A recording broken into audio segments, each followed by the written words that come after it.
Yep. Why would they throw CM Punk into that mix with really nothing for them to gain but headaches?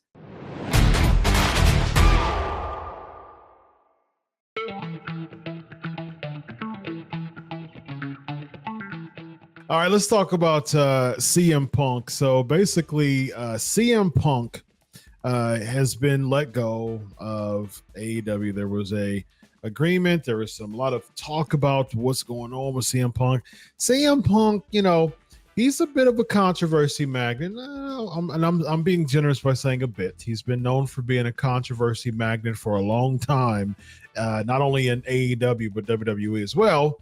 So he gets Collision, has his own show, and then there's some stuff with Jungle Boy. There's some heat with other people in the back, and there were some situations that even Tony Khan had to come public, if you will, and say, hey, CM Punk's let go.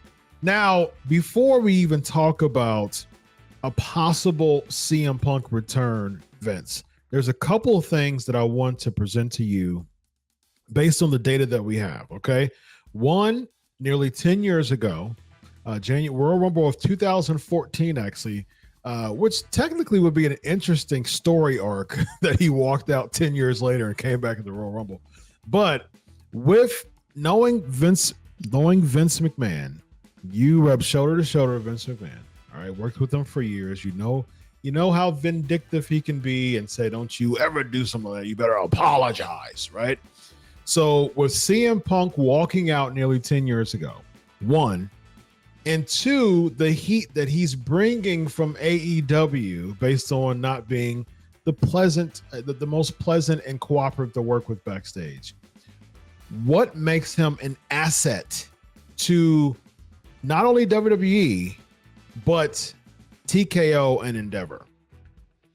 Well, Chris, I have said this, and these are like the latest reports, supposedly anyway, but of course you got to take everything with a grain of salt, is that he has showed interest to returning to the WWE, but they in turn are not interested. And whether that's true or not, bro, like that's exactly what I said. Correct. I said, no doubt, Punk would be interested in going back, but I don't think there would be any interest on the part of the WWE. And Chris, you and I talk about this every day.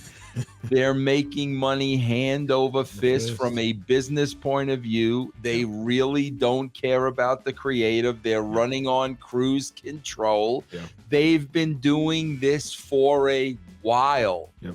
Why would they throw CM Punk into that mix with really nothing for them to gain but headaches? Correct. From a financial standpoint, which was prompted my question, what makes Punk an asset to the WWE for them to spend? So basically at this point, with making the money hand over fist that we talk about all the time, you need a needle mover at this point, right? If I'm from a business standpoint, especially since Vince McMahon isn't the one cutting the checks anymore, right? He's not the one signing the checks. If you're thinking about it from an Ari Emanuel standpoint, and you're pitching spending this much money, or TKO and all that, all the executives, it's not just a Vince McMahon thing anymore. If you're thinking about spending this money, this budget that you have, and saying, okay, this is the reason why we should spend this much money on CM Punk, because this person is going to, the ROI, the return on investment, is going to be more than what we paid for, right? If it's not, it's a bad business decision. That's how business works. If the ROI doesn't work, it doesn't work. It's a bad investment. Chris, I've got to say this, and I've said this all along, okay? When you go back and you look at the ratings, CM Punk came after the Attitude Era. Yep. bro, ratings were going down when Punk was there. I've said this all along. Bro, CM Punk was not over to the casual audience ever. No. He was over to the same people that Daniel Bryant was over to. Correct. He was never over to the casual fans ever. I would say, though, Chris, but I don't think they need this money. Bro, he'll make them merch money out the yin-yang. No question about it, bro. Fair point. He will sell a lot of merch, but I don't think they need that merch money, and I don't think it is worth for them to rock the boat. Bro, they've got everybody in line. They've got it exactly the way they want it. Yep. And Chris, let's face it, you and I know the only way they could possibly make money with Punk is if they book him correctly. Yeah.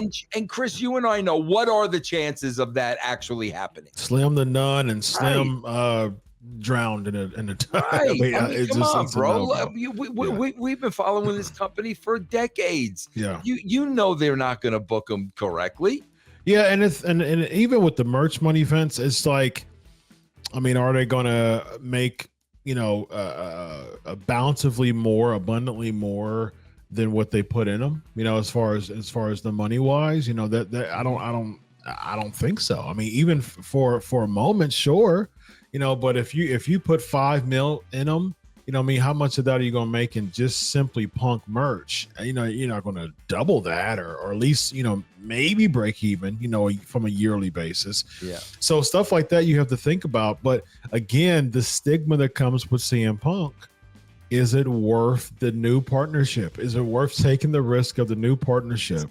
It's not to them. And CM Punk having 2 bouts in UFC, kudos to CM Punk for being gutsy and trying and chasing his dreams. I'm for that. I'm for that. But his relationship with UFC was a bit tainted because he lost to some, amateurs essentially. And so I'm just not sure if even Dana Brooke wants to be affiliated with CM Punk at this time. Moreover, Vince McMahon. I got to tell you, bro, here's the thing, man. If I'm CM Punk, okay, bro, if I am Punk, I have created a great brand for myself. I have, bro. The controversy has created a great brand for CM Punk. If I'm CM Punk, bro, why do I would be done hitching my wagons to anybody. Yeah. Take that brand and go out there and do your own thing. I mean, bro, we're going to, right after this, we got a show with the EC3. Bro, if EC3 can start his own wrestling promotion with a fraction of the money that CM Punk has, bro, go do that. If I were Punk, man, my days of working for anybody would be over. The only person I'm working for from here on in is me.